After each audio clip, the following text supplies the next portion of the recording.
ദൈവത്തിന് സ്തുതി. പ്രഭാതകിരണത്തിലേക്ക് സ്നേഹവന്തനം.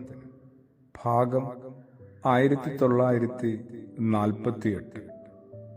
ഇന്ന് മെയ് മാസം 1-ാം തീയതി. ഈ ആണ്ടിലെ 121-ാമത്തെ ദിവസത്തിലെത്തി.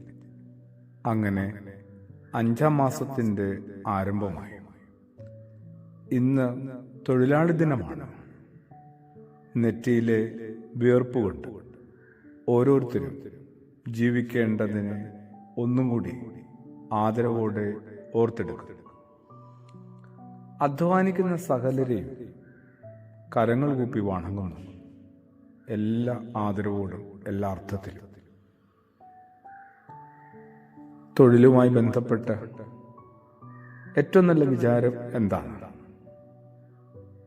പരിശുദ്ധ സുറിയാനി സഭയുടെ വിവാഹ കൂദാശയിലെ ദീർഘമായ പ്രാർത്ഥനകളിൽ അങ്ങയുടെ മുന്തിരിത്തോപ്പിലെ നീതി പ്രവർത്തിക്കുന്ന വേലക്കാരായിട്ട് ഞങ്ങളെ രൂപാന്തരപ്പെടുത്തണമേ എന്നൊരു ആഹ്വാനമുണ്ട്, അപേക്ഷയുണ്ട്.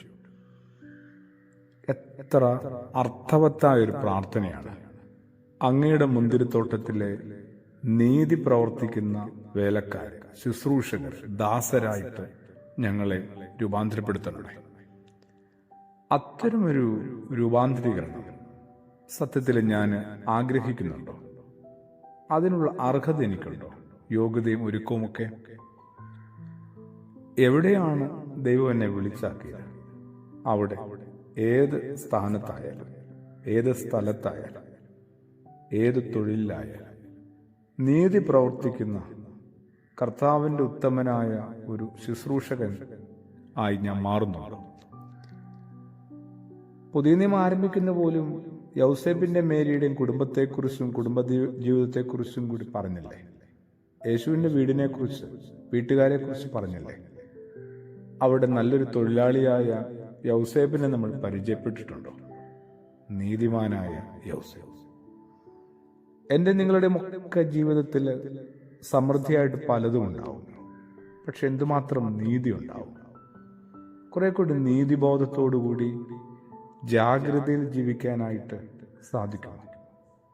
പലതും നമ്മൾ ഇങ്ങനെ തലമുറകൾക്ക് കൈമാറാനായിട്ട്, ഏറ്റവും കുറഞ്ഞത് മക്കൾക്ക് കൈമാറാനായിട്ട് നമ്മൾ സ്വരുക്കൂട്ടുന്നുണ്ട് പലതും. അതിനിടയിൽ കുറെ നീതിബോധം, കുറച്ച് മൂല്യബോധമൊക്കെ ഒന്ന് കൈമാറണ്ടേ? ഭൂമിയിലെ സകല അധ്വാനിക്കുന്ന, വേർക്കുന്ന എല്ലാ സാധാരണ മനുഷ്യരും നമുക്ക് ആദരവോടെ ഓർക്കാം. ശാരീരികമായും ബൗദ്ധികമായും ഒക്കെ വേർത്തും അധ്വാനിച്ചും ജീവിക്കുന്ന സകലരെയുമാണ്. ഒപ്പം കർത്താവെ അങ്ങാക്കുന്ന അങ്ങയുടെ മുന്തിരിത്തോട്ടത്തിൽ കുറച്ചുകൂടി നീതി പ്രവർത്തിക്കുന്ന വേലക്കാരായിരിക്കാനായിട്ട് ഞങ്ങളെ ഒരുക്കണമേ.